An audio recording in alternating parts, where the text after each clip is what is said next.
नमस्कार, मैं हूं रूप सिंह गुसाई और आप देख रहे हैं एएनसी इंडिया।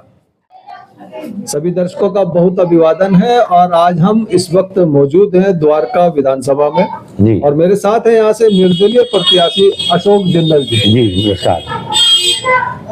तमाम दिल्ली की या कहें कि भारत की बड़ी राजनीतिक पार्टियों के बावजूद एक इंडिपेंडेंट कैंडिडेट किस तरह से अपने समाज के लिए मुद्दे उठाता है और हिम्मत करता है इतनी बड़ी पार्टियों के बीच कि वो चुनाव लड़े, जनता की आवाज, जनता का दुख दर्द दूर करने के लिए वो भी चाहता है कि सरकार में अपनी भागीदारी निभाए और अपने क्षेत्र के लिए कुछ कर सके। जी। इसी सोच के साथ कोई भी एक व्यक्ति सोचता है कि मैं भी अपने जीवन में चुनाव लड़ूंगा और मैं अगर लड़ूंगा और मैं जीतूंगा तो मैं ये कर दूंगा और वो कर दूंगा।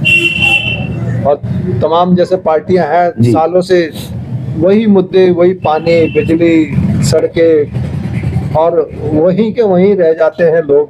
हर बार जनता मूर्ख बनती है। जी। तो किन विचारों के साथ आप चुनाव मैदान में उतरे, हमारे दर्शकों को बताएं। मैं सभी को नमस्कार। मेरा यह चुनाव मैं सिर्फ विकास के मुद्दे पर लड़ना चाहता हूं, क्योंकि इस इलाके में पिछले 40 वर्षों से मैंने देखा है महाबल मिश्रा पार्षद से 3 बार विधायक बने, उसके बाद वो सांसद बने और आज यहाँ से जो विधायक है उनका बेटा है, उन्होंने अपने घर की तस्वीर बदली, अपने परिवार की तस्वीर बदली, लेकिन इलाके में वही पानी गंदा आता है, वही सड़कें टूटी पड़ी है। उस हाल को देखने के बाद मैंने देखा 3 दल है यहाँ पर, कांग्रेस, आम आदमी और भाजपा, सभी लोगों ने कोई काम नहीं किए। मैंने इस जनता की भलाई के लिए, क्षेत्र के विकास के लिए चुनाव लड़ने का मन बनाया और जनता का भारी समर्थन मुझे मिल रहा है।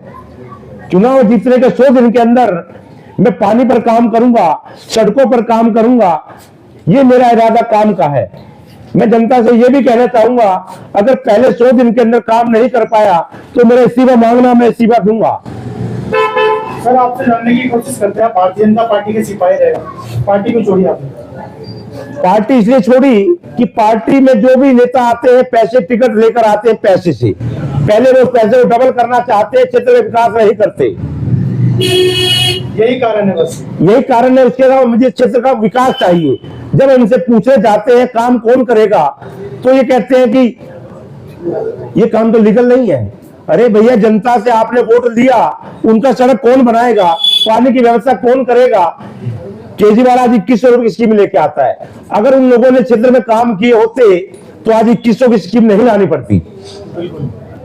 तो कहीं ना कहीं जैसे पार्टीज होती है तो वो अपना मैनिफेस्टो बनाती है जी कि हम जीत करके आते हैं तो हम जनता के लिए ये करेंगे, ये करेंगे। आप क्या कहते हैं? मैं कल मेरा नॉमिनेशन है, नॉमिनेशन के जब मेरे को सिंबल मिलेगा 20 तारीख को तो मेरा मैनिफेस्टो आएगा। दिल्ली की 70 विधानसभाओं में जो निर्दलीय उम्मीदवार लड़ रहे हैं उनका सभी का मेरा बातचीत है और हम दिल्ली में 17 सीटें चुनाव जीत कर आएंगे और ये इस बार दिल्ली में हल असेंबली होगी। मैं दिल्ली का सीएम बनूंगा और अपना घोषणा पत्र लागू करूंगा। आप कह रहे हैं दिल्ली का सीएम आप बने? बिल्कुल बनूंगा। कैसे, किस विश्वास के साथ आपको ये लग रहा है? भारतीय जनता पार्टी लगभग 20-22 सीटें ले पाएगी। अच्छा। 26-27 सीटें लगभग आम आदमी पार्टी की हो सकती है, 6 या 7 सीट कांग्रेस की होंगी और दिल्ली के अंदर 17 लोग निर्दलीय चुनाव जीतकर आएंगे। द्वारका विधानसभा, मटियाला, दिल्ली कैंट, पालम, ये विधानसभाओं में निर्दलीय चुनाव जीत सकते हैं। तो ये तो गिनती मात्र की सीट्स हैं, तो इनको लेकर इसके अलावा भी पद पर है। अब की बार हंग असेंबली होगी, बिना निर्दलीय के समर्थन के सरकार नहीं बनेगी। तो जब बहुमत दूसरी पार्टी को होगा तो आप सीएम का किसी भी पार्टी को बहुमत नहीं मिलेगा। चलिए, अब चुनाव जो लड़ रहे हैं तो आप जो चुनाव लड़ने के दौरान जब जनता के बीच जा रहे हैं तो किस तरह की समस्याएं उनकी सुन रहे हैं? और आप एक निर्दलीय उम्मीदवार है तो आपको भी कहीं ना कहीं कुछ समस्याएं आती होंगी अपने प्रचार को। बिल्कुल बिल्कुल, मैं बताता हूं। बड़ी पार्टीज के पास तो फंड होता है, लोग उन पर फंड लगाने को तैयार रहते हैं और कहते हैं कि बिना पैसे के जो चुनाव नहीं लड़ा जा सकता। तो आप किस तरह से चुनाव लड़ रहे हैं? राष्ट्रीय पार्टियों के पास उनका सिंबल भी फेमस होता है, लेकिन निर्दलीय उम्मीदवार को राष्ट्रीय पार्टी के कई दिन के बाद सिंबल मिलता है। लेकिन इलाके में मैंने पिछले 30 वर्षों में जो काम किए हैं, मेरा नाम बोलता है, मेरा काम बोलता है। और मेरा सिंबल जिस दिन मिलेगा 24 घंटे के अंदर द्वारका विधानसभा की तमाम जनता के पास पहुंचेगा और जनता का भारी समर्थन मुझे मिल रहा है। चुनाव जीत कराऊंगा और अपने काम को, क्षेत्रीय विकास को बाहर लाऊंगा।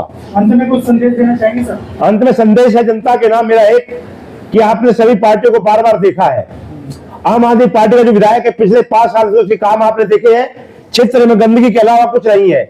आपने कांग्रेस का प्रत्याशी देखा है, उसके काम देखे हैं, नोएडा के अंदर रहता है, वो क्षेत्र काम क्या करेगा।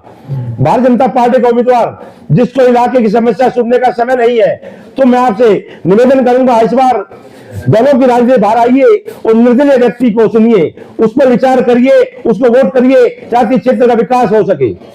धन्यवाद सर। नमस्कार।